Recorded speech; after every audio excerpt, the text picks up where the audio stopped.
Where did the idea come from? Like, what were you thinking? I just never thought I would be a writer, so it feels weird to inspire other people. Dad only realized how big it was when I got the first advert in New York Times. I was at Walmart and the guy looks up and he looks at me and he goes, "You look just like this author who writes a series on Pocket FM." And I said, "You talking about the system creation?" And he goes, "Yeah." And I said, "Oh, that's me, I write that." What I can say when I do meet people is like, "Oh, you can just Google me." The thing is, what do you have to lose? You can get in there, you can write, and it might not work. But if you don't write, that will not work, period. You know, you miss 100% of the shots you don't take, right? Your success is almost 100% in your hands. I try to, like, once in a while again try to pick up a book. Yeah. And every time, like after first chapter, Lalit, you saying that is a barber selling a haircut. Because you want everyone to come in. Come to Pocket.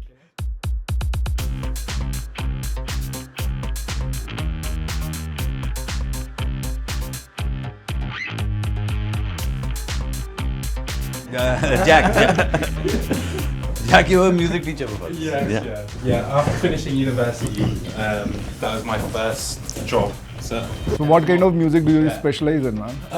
So I play the guitar, basically. Okay. But as a music teacher, you have to teach singing. And what happened was everyone was like, "Oh, can you sing then?" And in China, KTV, like karaoke, is really popular. Yeah. But I cannot sing. I cannot sing to save my life. So. And then, what's your favorite song that you loved playing on the guitar? That's like asking like, what's your favorite movie and stuff. It's so hard.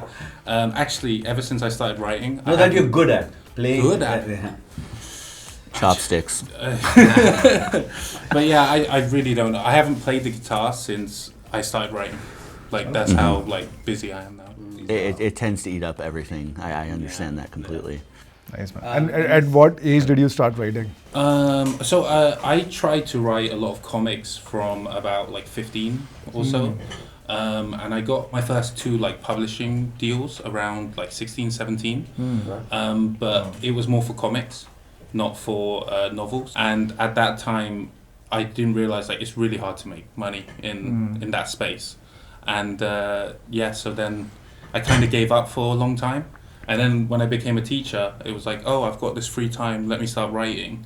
And actually, I had no laptop and I had no money. And now you have loads. My wife was actually the one who let me borrow the money. And we hadn't been dating long. And allowed me to buy the laptop. Oh, wow. Yeah. Did you give her an expensive gift after you started making so much money? Yeah, what did you give her? Because she's Chinese, they don't like to spend money that much, but she, there's still some stuff like designer bags, like Chanel bags or stuff like that. Oh, nice. Any secret hobbies you had before? I played the clarinet from about the time I was 8 until 18 when I graduated from high school. Sort of fell off, but I was actually considering doing that, going to college for it. I had scholarship potential at University of Oregon, and I turned it down because I couldn't see myself playing the clarinet for the rest of my life.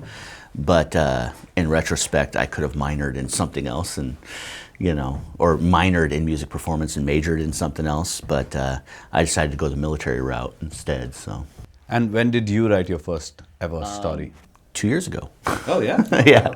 So you got inspired with what Jack had written, right? So when I first started writing, I was delivering pizza, and I had to commute like an hour and a half each way to work because I lived in a really small town in Georgia, and I was commuting all the way to Savannah, Georgia. And along that way, I don't really listen to music while I drive, so I listen to audiobooks. And I had run out of stuff, and I didn't really have a lot of money to buy new books. And so I saw an ad for My Vampire System, and I started listening to that. And then while I was listening to that, I was like, I could do this. I've always wanted to write. I've been really into writing my whole life. And so I clicked on the little write button, I started writing, and it just sort of took off from there. And where did you write? Did you like use your phone to write, or do you have like... I like dread the idea of writing on my phone because I am not good at texting. But no, I have a computer, and so I've always been like into gaming and stuff. So I use my gaming computer to write. Wow. So Jack inspired you to start writing. Yes. Yeah, absolutely. How does that feel? Like crazy. I mean, you know, you don't see it like when you see the numbers on the screen, you see the views, you see the comments. It doesn't feel real until you see the people in the room. Because I remember I was saying to someone else the other day, it's like, you know, when you're starting out, let's say you only make 24 sales. It was like, but if there was 24 people in a room that said they had read your book, you'd be like, wow, that's crazy. You wouldn't feel down about it. So yesterday when I meeting so many people that said, oh, I've read your book, I've started writing because of it, it's like, that's just crazy to me because I just never thought I would be a writer. So it feels weird to inspire other people.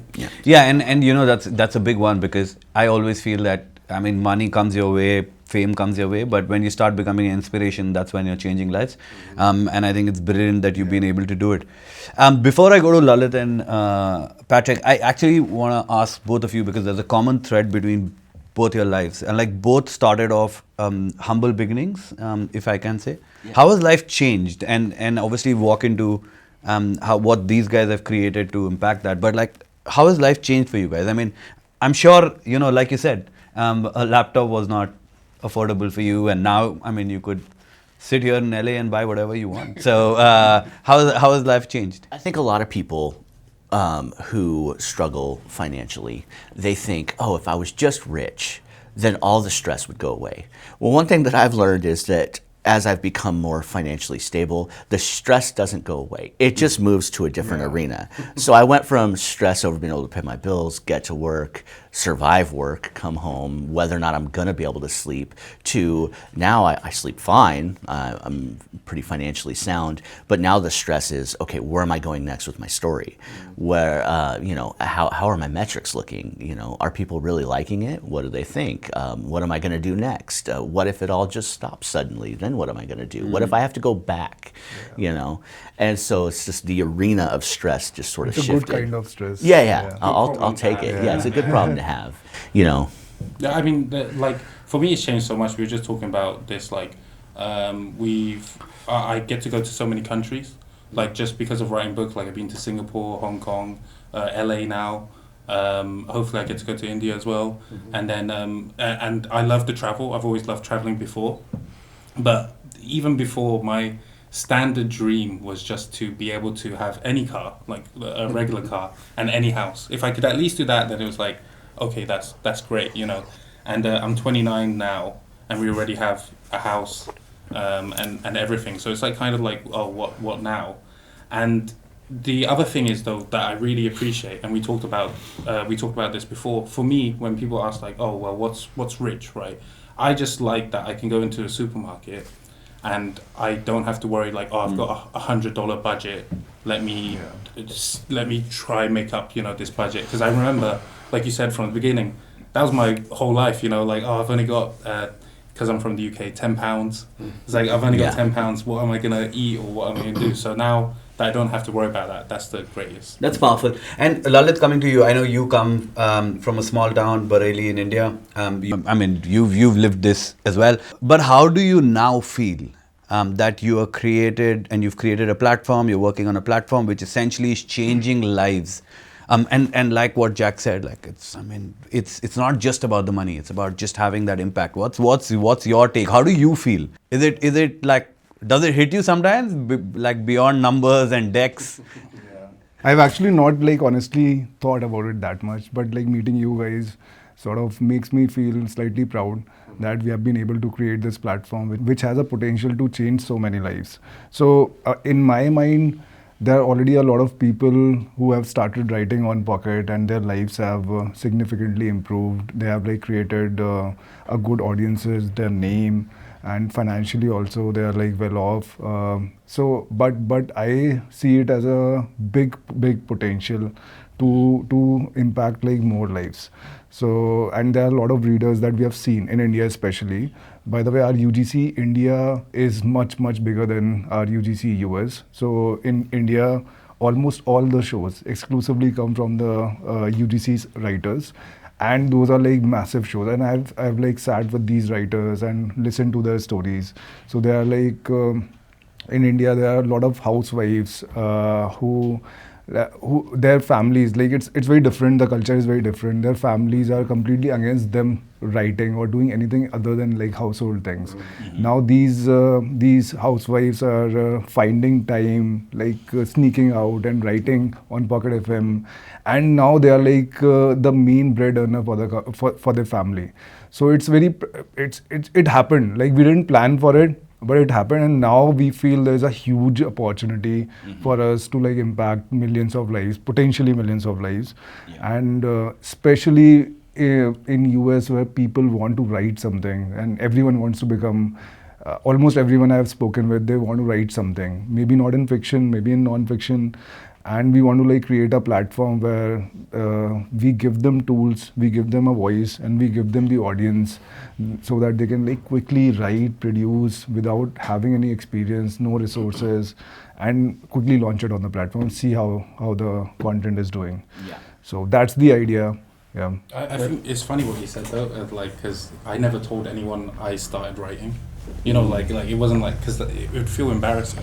Like, Yeah, I wanted to ask you that. Like, did your family or your family support you guys, like, in writing? Oh well, like I said, I didn't tell anyone because the idea of me being a writer would be crazy. But you told your wife when she got you the I imagine in her head she also thought like, why is he wasting his time? You know, like, you know, at the time. But like it changes when, you know, I think my dad only realized how big it was when I got the first advert in New York Times, the first one. Like I've had 2 now thanks to Pocket FM. So that was when it was like, oh, so it isn't just an online, you know, writing type thing. Yeah. For me, so me and my roommates at the time had moved to Georgia, and from the West Coast moving to the East Coast, it's very culturally different there, and some things fell through, and I ended up having to get a job working at Domino's, like I said. And when I decided to start writing, at first I was like, hey guys, I'm going to start writing and I'm going to have you guys be characters in my story. And they were like, oh, that's cool. Like, and I could tell from their tone, they were just sort of humoring me, like, oh, this isn't going to go anywhere. And then I got my first like 10, 15 chapters published and was like officially on the platform. And I came home from work one day and I was just like super excited. I was like, 5 people have listened to my story, guys. And they were like, really?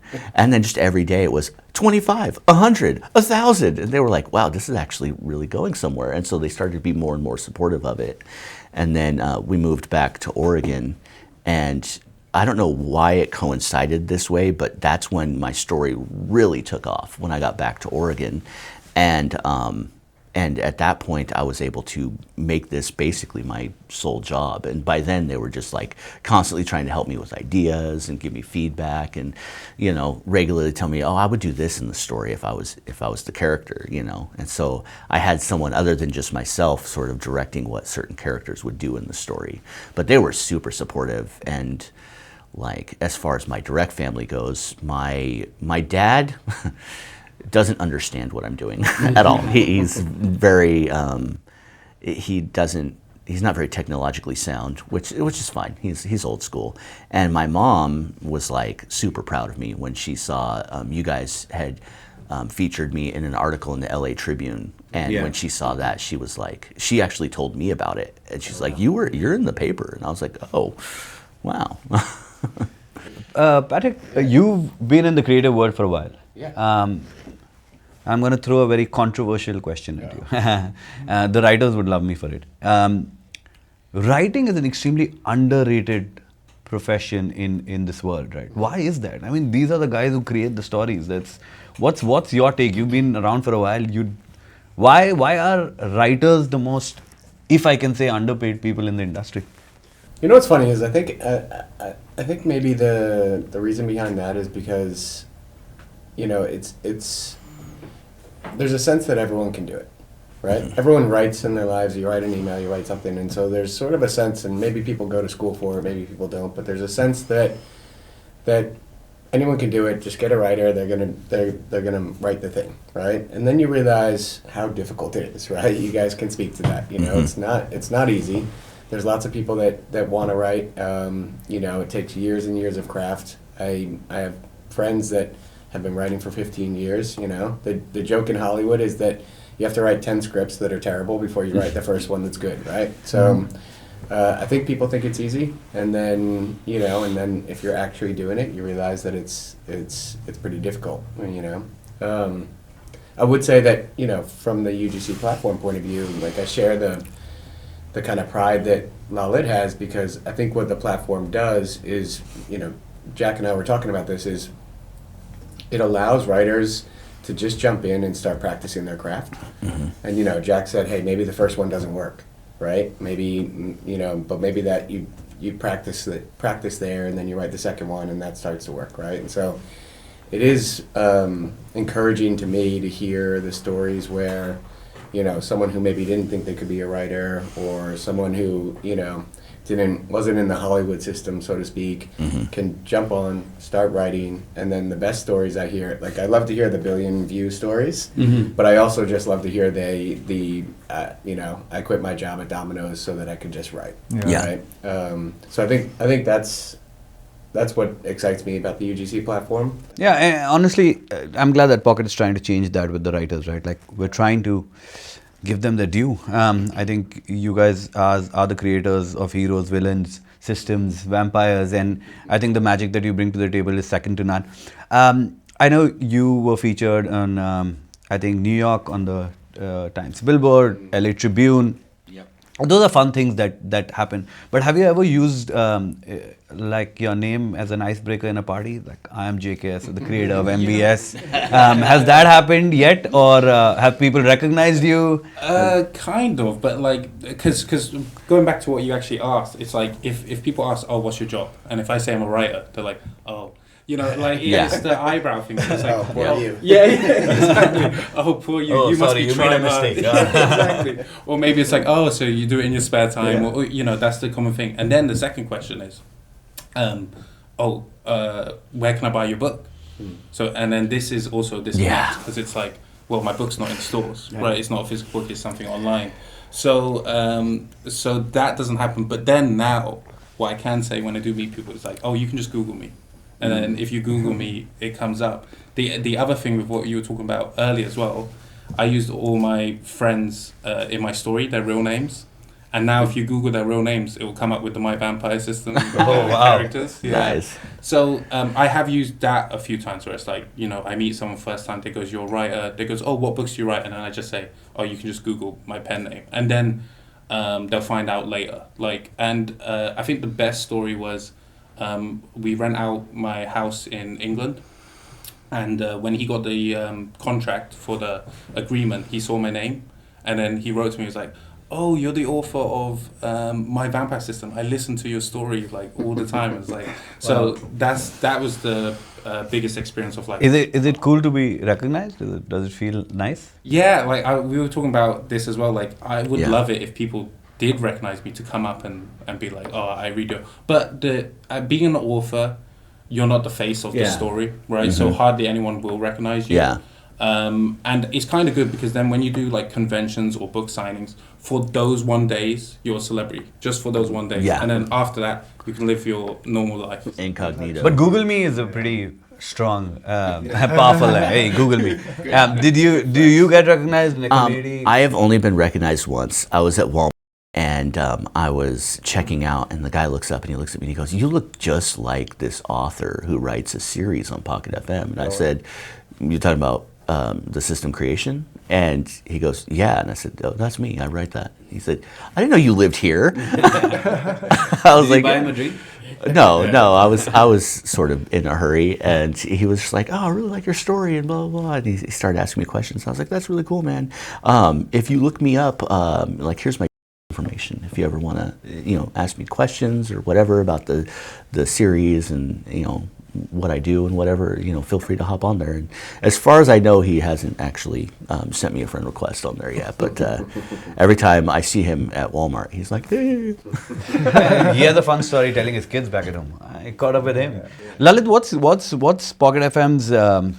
I mean, one of the challenges is, like Jack mentioned, writers are not the face. Right, they're never the face. Be it our platform or even a video platform. I know Pocket is investing a lot in making writers the face. Do you want to talk about it? Just tell us more about that. I think the biggest problem, and I've spoken with a lot of writers, and I've seen it happening on multiple UGC platforms, web fiction platforms, that they tend to shy away from making authors sort of face of the story because of multiple reasons. But I think that approach sort of works. But for us, it's more about like if you make the author face of the story, so you sort of make the author give them more ownership and accountability for the success of the story. So that's how we think. So if author becomes more accountable and has more ownership, they will go extra mile to make the story successful, and in turn, like our platform becomes more successful, and the story and the author, everyone, it's sort of a win-win situation for us. So that's how we think. So we are gonna like put all our efforts, and we have recently started UGC in US. So you might not have seen like a lot of things happening, but you will see pretty soon that we'll do a lot of things in order to like make author face of the story, making sure authors are like well connected with the audiences, developing features and product, and making sure you guys have like all the tools available. You have the users on your stories even if they are new. So we are like discussing very heavily, investing very heavily internally to make sure that happens. And our philosophy is pretty clear. We want to be as transparent as possible. We want to build your relationship with the audiences as strong as possible, give you tools, make it frictionless for you, do it high production value. So we are investing in all those areas, and I think that should be the recipe of success, and we should get there like probably like soon. I know you're using this term UGC a lot. Do you want to explain to everyone who's listening in what the hell is UGC? Yeah. So UGC is user-generated content, right? The difference between that and sort of traditional models is that a user can join the platform, click write a story, Yep. and be off and running and immediately creating their own content.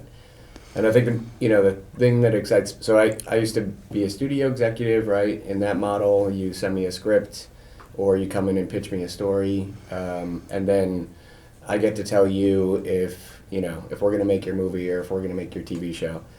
And if I'm being honest, I always felt that was kind of silly. Like, who am I to decide which movie or TV show gets made? But I don't like. At the end of the day, I'm just making it for the audience. So why don't I just ask the audience what they want? UGC allows you to do that, right? You just go on, you write your story, and the audience tells you whether they like it or not. Yep. And you don't have someone like me in the middle saying yes or no, right?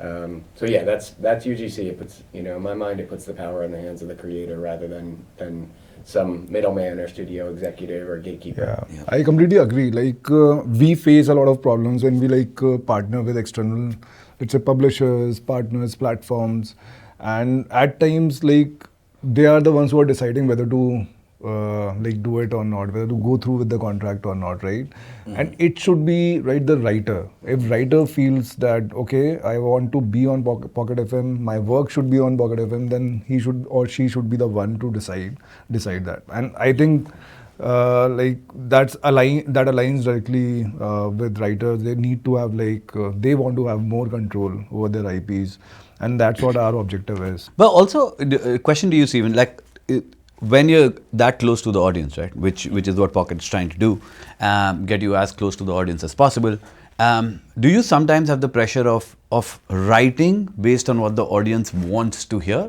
Do you let that influence you, or how does that happen? So I do feel that pressure, but one of the things I told myself when I started getting sort of big is that I would continue to write for myself, because I listen to a lot of the stuff that I like. And so if people are listening to that same stuff, they're going to have similar tastes. And so if I'm writing for myself what I like, then I'm not basically pandering to the audience at that point. Mm-hmm. If I'm writing for me and I think it's good, then the audience will think it's good. And it will feel more natural, more genuine, as opposed to this guy's obviously writing what we want to hear as opposed to what we sort of need to hear. And that's what makes a story feel more real, more realistic, and just it hits harder with the audience, I believe. But that pressure is there when you're that close to the audience. It's just a matter of sort of humoring them and then writing what you're going to write anyways. I have a question for you, Jack. So, do you know other IPs or books which have crossed more than 1.2 billion listens. How many do you know on top of your head? No, not on top of my head. Not in that scale. Like even if you look at like YouTube videos or reviews of the biggest like and stuff, I think the access of Pocket FM is more accessible. So like because it's already on the app. And because of the way it's done, like episode per episode, it's easier to consume. Yeah. It's like, if you sit down for Audible book, huge chapter, or, then where's your stopping point? Where's your, the great thing about these is like, if you're driving, if you're listening, there's easy stopping points of the stories and just to keep on listening. So I think the accessibility is more, that's why it's part of why it's so big. Yeah, and not just listens. Let's just look at the comments, reviews. Yeah. I think I was checking like the top books, Fourth Wing, and all those like top IPs, and you see the number of comments on Goodreads or Audible, and your comments on your story sort of. Did you guys just take a shit at Audible? Like, did you? A what? Shade at Audible. What do you mean, like?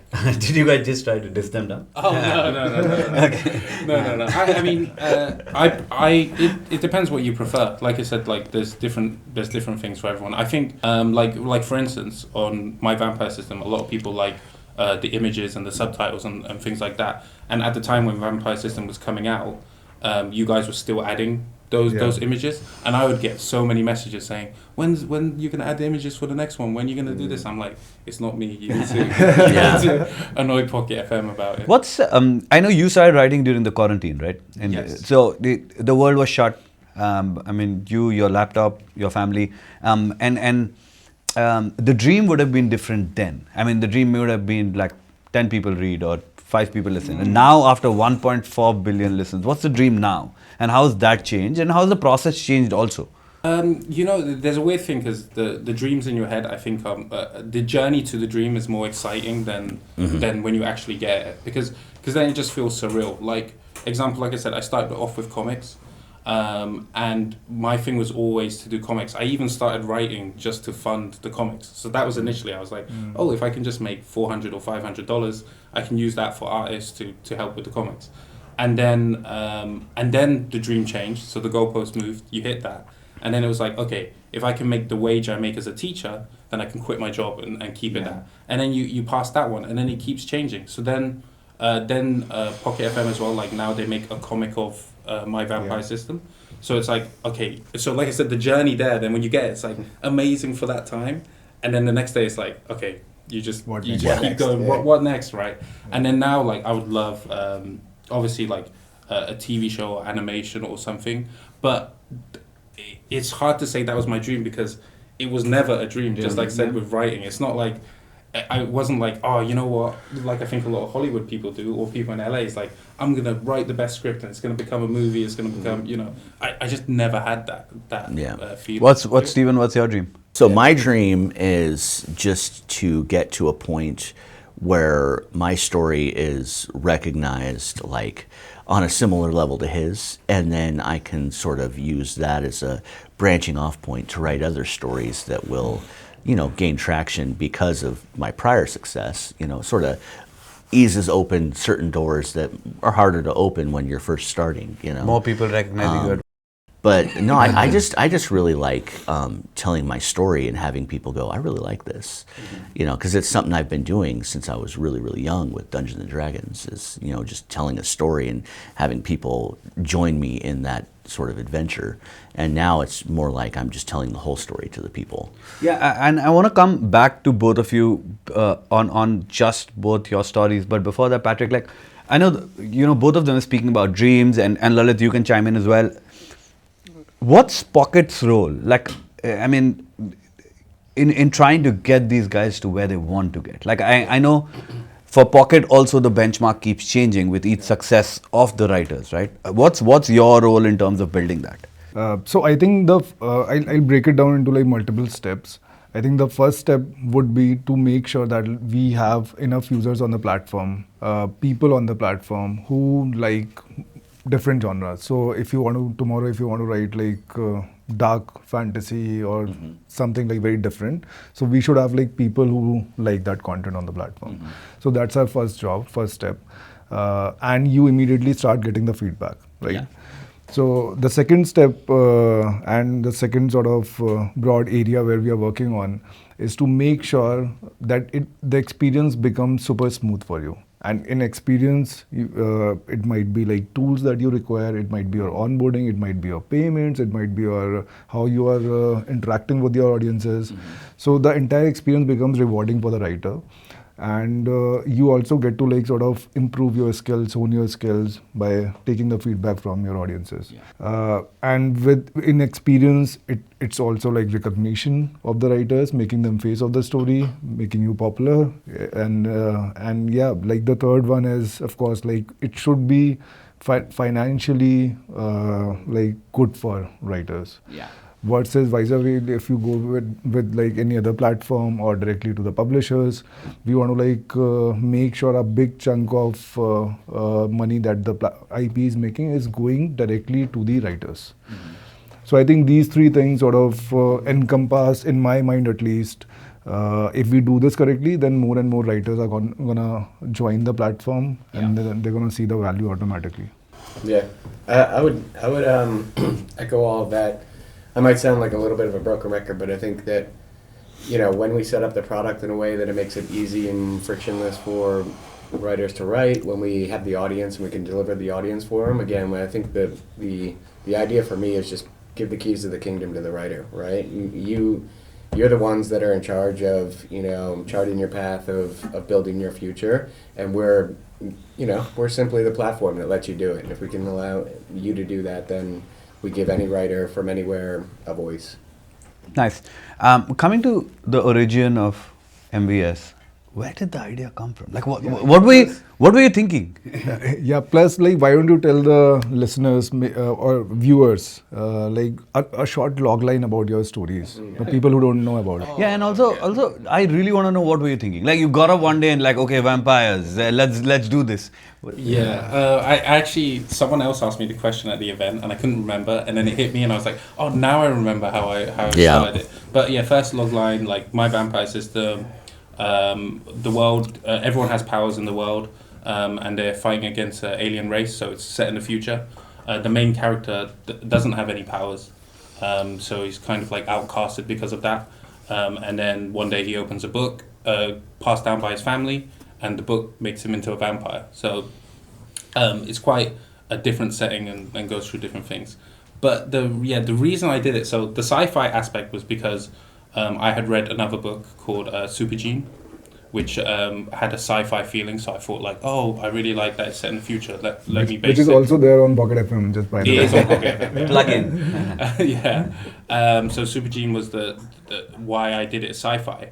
And then what happened was, so I wrote a book before Vampire System that did quite well, but not as well as Vampire. And then I was in competition with another author, and I would like kind of read the comments that they were getting. And then he had written in a chapter at the end, I'm thinking of starting a new book. I want to do either a paladin book or a vampire book. And all the comments were, you should do a vampire book. And then when I searched it, I was like, there's no action vampire books. Like, there's so many people want it, and for some reason, nobody's writing it. So I thought, okay, I'll be the one to write it. And on top of that, I did, because of my dad, he always loved vampires, zombies, all that type of thing. So I watched all that stuff as a kid. I was quite used to it. Steven, a lot of writers across the world write inspired from their lives or something they've seen. I don't think you've experienced anything like the Dungeon Master in your life, right? Like, where did that where did that come from?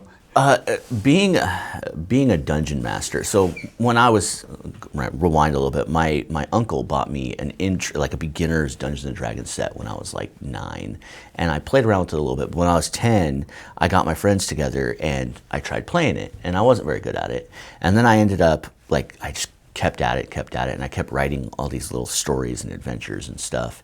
And the more I played, the more I realized that I was basically training at improv, because the players will do all kinds of crazy things. They'll try to go where you haven't prepared for. They'll do things you weren't expecting. They'll try to kill the characters you created for the storyline that are really important. They'll do all kinds of things. And you have to learn over time how to react to those things. And I sort of have that in my writing now, where I sometimes surprise myself in the direction I end up taking it. And a chapter I'm writing may end completely different than I had originally envisioned when I started. And so I know that if the chapter surprised me, it's definitely going to surprise my writers.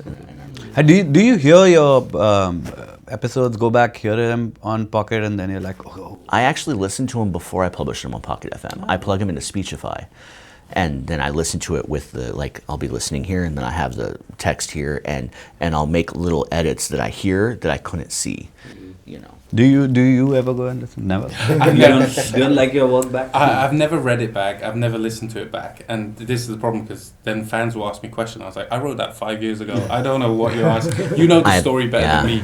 And but what I do find interesting is sometimes I see people take an expert of a joke or something, and I'm like, oh, that was pretty funny. And I was like, oh yeah, I wrote it. That's why I find it. That's why I find it funny. Yeah.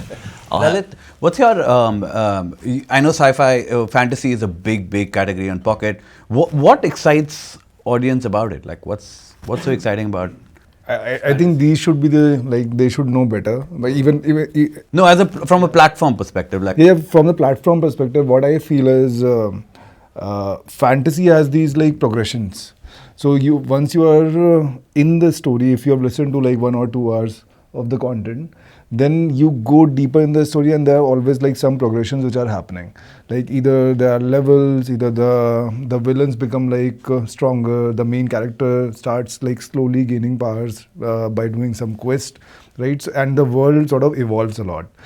Because all these things are like imaginary, and you can create like infinite things like those, the stories can go on for longer.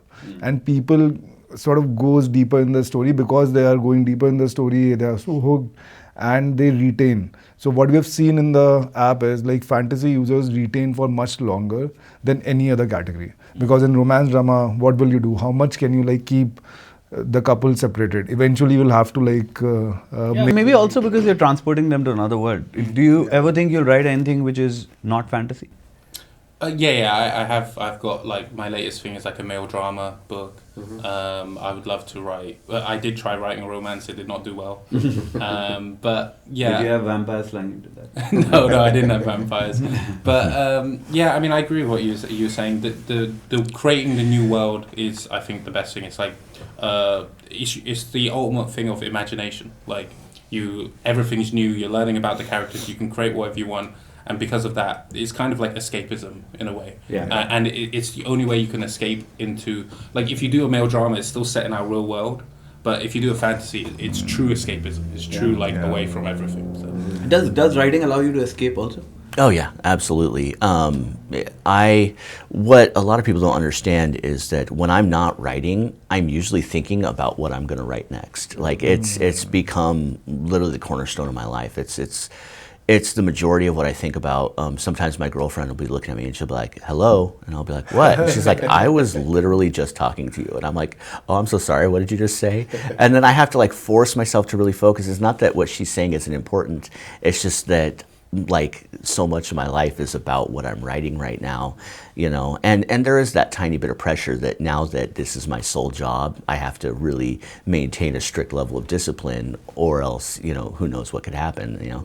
And like I said earlier, I don't want to go back to, you know, having to do like a customer service job or something like that, you know, because being self-employed has been really nice. But yeah, no, it's definitely a break. There are times where I will just be sitting there thinking about my story, and next thing I know, it's time for dinner, and I'm like, where did the last 4 hours go? You know, so yeah, it definitely breaks reality for me for sure. That's great. And what's your, like, just in terms of like, how do you, and just very basic, right? And this is maybe for inspiring for few, like, for different writers, different things work. Like, how do you write? Like, do you like being alone? Do you want to be put in a room, locked in, no one disturbs you for a while? How does it work? I don't mind people being around when I write, but I'm a lot better at writing when I'm alone. I have my little ritual. I go in, I have some like idle games I play where I do a little bit of that, and then, okay, I get on there, and then before I even start writing, I framework like the chapter and what I'm going to do. and then once I have it, framework set, whatever, and then I have like the notes, and then I just start writing. And the first thing I do that sort of centers me is I create like the header for my chapter. So like the chapter title, I have a timestamp at the top of every chapter, and then like the perspective of who the main character is in the particular chapter I'm writing, and then I just start writing. And a lot of times I get to the end of the chapter, and then I look at the word count, and I'm like, how did I get to 4,000 words? Like, I had to stop at 2,000. And when that happens, often I'll just like create a stopping point back right around 2,000 and then take the rest. And then, well, I've got the next chapter written, you know. The good things, like I said, really easily accessible. Love the voices. Love that you're always improving it as well. Like if you listen to Vampire System now compared to when it first came out, the voices are better, the images are better. I like that it's even on the comic as well that you guys are doing. I can see you go back and have improved it. And genuinely, you've reached out, Pocket has reached out to some of my team of like, I have a lot of people that help me, and I've asked them for advice to make sure everything is consistent, nothing's wrong. So the good stuff is, I think the number one best thing about Pocket FM is the ease of entry. People who are on the fence of whether or not they should or could or whatever should do this, the thing is, what do you have to lose? You can get in there, you can write, and it might not work. But I can tell you what will not work, as opposed to might not work, not writing. So if you want to write, go on and write, because yeah, it might not work. But if you don't write, that will not work, period. Yeah. You know, you miss 100% of the shots you don't take, right? So that's sort of how it goes there. And then, you know, everything beyond that, and this is another pretty big positive, I think, some people might disagree with me, is your success is almost 100% in your hands. Your work ethic, your desire, your drive, your creativity, it's all in your hands. So you don't have to worry about being on someone else's like time, on their schedule. You know, they're not going to be sitting over your shoulder saying, well, what if you do this? No, that's all you. It's 100% you. So when you do become successful on Pocket FM, there's sort of a sense that like, I did this, not we, not them. I did this. This is me, 100%. And that is probably the most fulfilling aspect of anything I've ever done in my life. So yeah.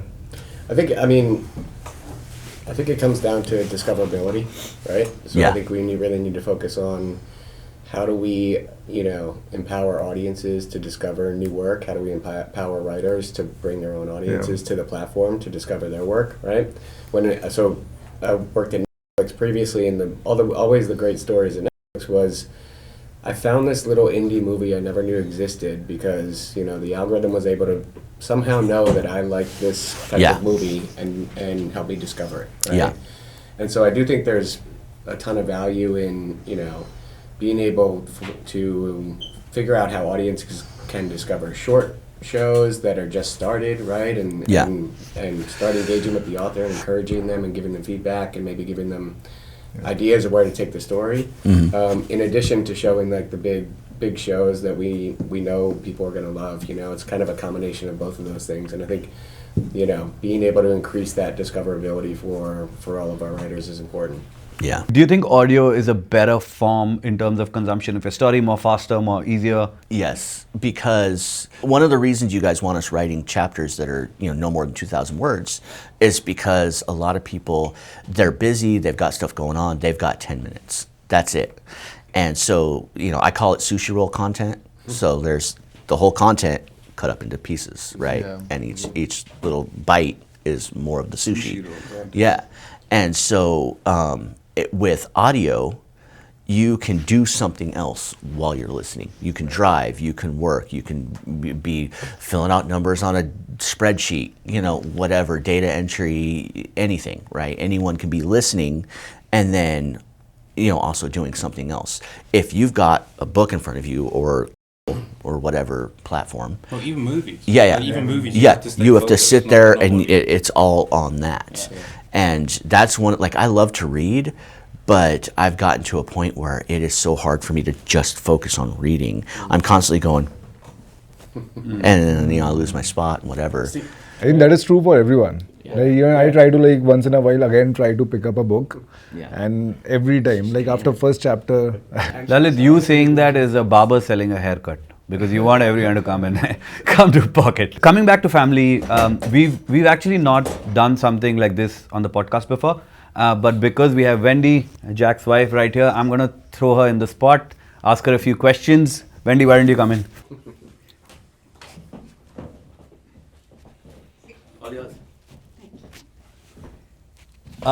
So first question, did you ever think he's going to become a writer? No, I had no idea why he became a writer before, because when we were dating, he was a music teacher, so I knew he was doing comic, but I didn't know he have the talent to write as well. And when he asked you for that laptop that he was talking about, what do you think he was going to do with it? Just do his hobby. His hobby was like comic or stuff like that. And now that he's a famous writer, and we were for everyone's context, we were at an event yesterday and everyone was fanboying around Jack. How do you feel? I'm just very proud of him, and his hard work pay off. And what do you think her role's been in this entire journey that you've had? Oh, really supportive. I remember when we were starting writing. So there's two things. I quit my job as a teacher, and she said, "Yes, quit and do it." Originally I wanted to work 6 months while earning both, just in case. But she was like, "Just quit." And then the second thing was actually when Vampire was really hitting off, and I was writing so much, I said to her, "Can we just not travel anywhere for 3 years? Like, we won't go holiday. I won't take you anywhere nice. I won't. I just want to focus on the writing." And she said, "Yeah, that's fine." So like for those 3 years during Vampire System, it was like, okay, I just focus on writing. So she let me kind of do that basically. Are you asking him to take you to places now, so that the 3 years that he sacrificed? Yeah, always. Can we go shopping today? Can we go?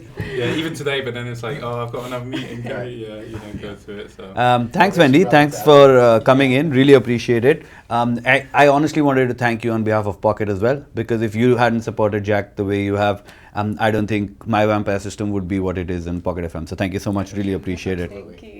Thank you. Stephen, what about you? Does your girlfriend listen to you? Yes, she is slowly catching up. Maybe she's listening to it right now. I don't know. Is she a She character? was actually really hoping that this would be done live, and she was going to watch us this whole time. But when it comes out, she'll be watching it. She is a character in my story. Okay. She came in a little later in the story. I hadn't met her yet, and her character is really funny. She's really into like cars, and she used to be a tow truck driver and stuff like that. So her character flies around in a giant mech suit with a giant battle socket wrench called Miss Sprocket. Well, interesting. I always say this, and I know Lalit and me have had this conversation. Right, we were driving into the studio as well. Is a family has such a big role in playing who you guys are and what it does. Wendy supporting you when when you needed it the most. Your girlfriend doing everything that she does for you. How much does this allow you to be honest to your craft? Like this support, does it mean a lot? I know Lalit spoke about some writers in India who have no support at all, right? And they hide and they write. Like when you have this freedom, when you have this support, does that enhance your storytelling? Does it like make you more free? Do you know that there is someone watching your back? Yeah, I mean, definitely. I always say to people when they start writing, it's different. You probably do it younger when you can, because it's different when you have more responsibilities as well. Like, like I can talk from my experience when I had no kids and stuff like that. But of course, if you've got a full-time job, you've got kids, it's going to be harder to write, right? So the more restrictions. So if you don't have that and you have people around you, if my wife said, "Oh no, you need to stay in your job. It's unsafe." If she had said like, "Oh, it's unsafe. You need to keep staying in the job," then maybe Vampire System never would have finished. And even during COVID, I was actually stuck with my wife in her grandpa's place in China, and couldn't leave the apartment. So same thing. I always think like kind of the butterfly effect. If there wasn't one thing that happened, then Vampire System wouldn't exist, Yeah. basically. Yeah. My girlfriend, she's sort of like the piece of my life I never knew I was missing.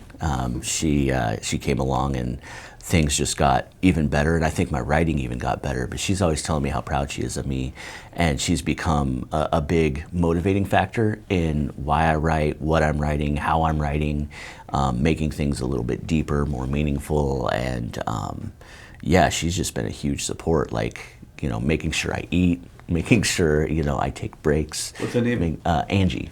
Big shout out to Angie. I mean, She's been really amazing. You know what you say about culture? I have an Indian friend who's a writer as well, Yeah. and he said no matter how much money he makes, his parents will be like, "Well, you should have been a doctor," or Yeah. you know, Yeah. like no matter how We well can it does. relate, man. And then I said, okay, what if it became a huge like Bollywood movie? He goes, maybe then they Yeah. would be like, no, you but know. I'll tell Yeah. you what, right? And Even then they'll be like, okay, he Yeah. should have been a doctor. That's good, okay. Yes, No, I think those- but how good is the Bollywood movie? also, but you know, I like what Pocket is doing, and because of the fact that now I'm seeing writers, and we've been covering some writers in India as well. You know, it's not always about making a career out of yourself, but also about how you fight through circumstances because of the power this platform gives you, and that's happening a lot in India right now. So I think it's amazing. But yeah, shout out to Angie. She's been taking care of you, and she's been amazing. And She's been making me dress not like a 12-year-old, you know. Like that outfit I had on last night, she chose that whole thing, you know. Nice. Apparently she likes to dress me like a leprechaun, but you know, it works.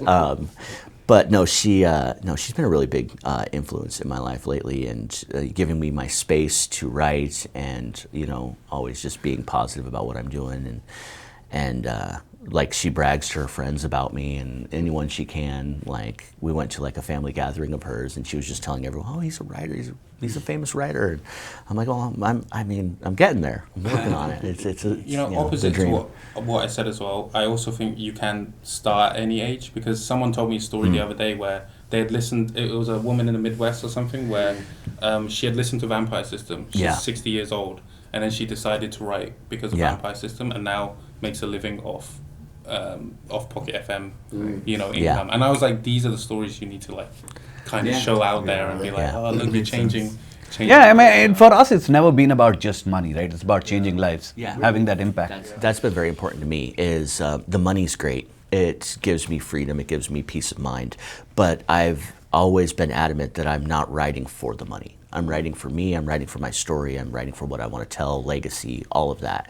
And the money is just a necessary evil, I guess you could call it. You know, and people that are really struggling with money will look at me and be like, you schmuck. But, you know, I get that, I do. But I'm fortunate enough to be in a position where I don't have to worry about that aspect of it, which is, it's just so soothing to not have to worry about that aspect of reality. I think really. most people though would take a pay cut to be a writer. Do you know what I mean? Like if you had the path of like, oh, Yeah. I can do writing for a living, or I can do this job that's a little bit more paid. Most Yeah. people will always take the like pay Yeah. cut to do something Yeah. more creative, something Yeah. they want to do. Yeah, I did that. So I was just wondering, like, there's a journey, right? As a writer, you have started off, and now you start getting some recognition. There's an audience, then you sort of become successful and super successful. Now he has become. So I was just wondering, like, you have been writing since your teens, right? Writing, doing comic books, into this type of content. Now you're being pulled into different directions. You have the spotlight on you, and there are so many projects going on. How do you sort of maintain the same rigor which you had? I'm probably you still have it, right? But how do you maintain that, like while doing the stories now, right? And the innocence, I think, on the innocence Yeah. of How do you keep yourself grounded in writing? I actually think you kind of get lucky in a way. If you make a big series hit like Vampire System, then the next story I don't have to worry if it's a hit or not, right? So the way to keep that a passion is then to write more things that you're gonna enjoy. So for instance, I said I did a male drama book. I could continue writing fantasy, but I was like, I want to try this, even though I knew it was a risk and it might not do well. The way to keep the passion is to write what what you keep enjoying. Not saying I didn't enjoy Vampire System. I did enjoy it while writing it. But if you write something for 4 years, you don't want to do Vampire System 2, straight after it. So I think that's one way. And like you said before, it's like the issue, or let's say the bad side, is when it becomes a routine, it does become a job, and rather than just something you love. So that you will lose a little bit of passion, everything that they say. Some people say don't make your hobby your job, because then you'll have no hobbies, right? But I think then you move into other projects as well. So because of Vampire System and other books, then I can start focusing more on comics. Then I can start focusing more. We were talking about maybe I help others writers. You can still be in the same field, but doing something different and still exciting. So coming to the end, I just want you guys to sum up. And we have an internal competition going. We're all writing. Dude, just before you end, before you wrap up, I just wanted to tell you, guess how many people would have worked on My Vampire System in Pocket FM internally? Just guess a number. In the beginning, or no, overall. So from growth, marketing teams, in the production teams, in brand team, just guess how many people would have worked across globally in Pocket FM on My Vampire System. That's hard, because you've also got the team in India, and then if I didn't know the size of your teams, I would have originally just said something like 30. But I know now how many employees you have in India, how many you have in the US as well. So now my number would be a bit higher. What would it be? I'm gonna either undershoot it or overshoot it. I feel like maybe let's just say around 100 people. But so I was calculating yesterday, just roughly calculating yesterday. I think across all the geographies, especially India, since India has the biggest support teams we have, it's around 1100. That's crazy. That's crazy. Yikes. So just coming to the end, just from both of you, I want you all to. So we have an internal competition going. All of us are writing stories, and we're putting it on the app, and we want to see whose stories does the best. It's sucking right now for all of us. But what's one tip that you want to give us to writers all across the world who are listening in? Just one tip about that golden tip about writing. Okay, so on the app with Pocket FM specifically, consistency is key. If you're going to start writing, make sure you set it to where you are going to publish at the same time every day, one chapter at least. If you can do more, great. If not, whatever. But you want to make sure that you are consistently pushing out chapters and staying organized in those chapters. Obviously you have to have the idea and all that stuff. Those are the obvious things. But on the app, to be successful, you have to be consistent.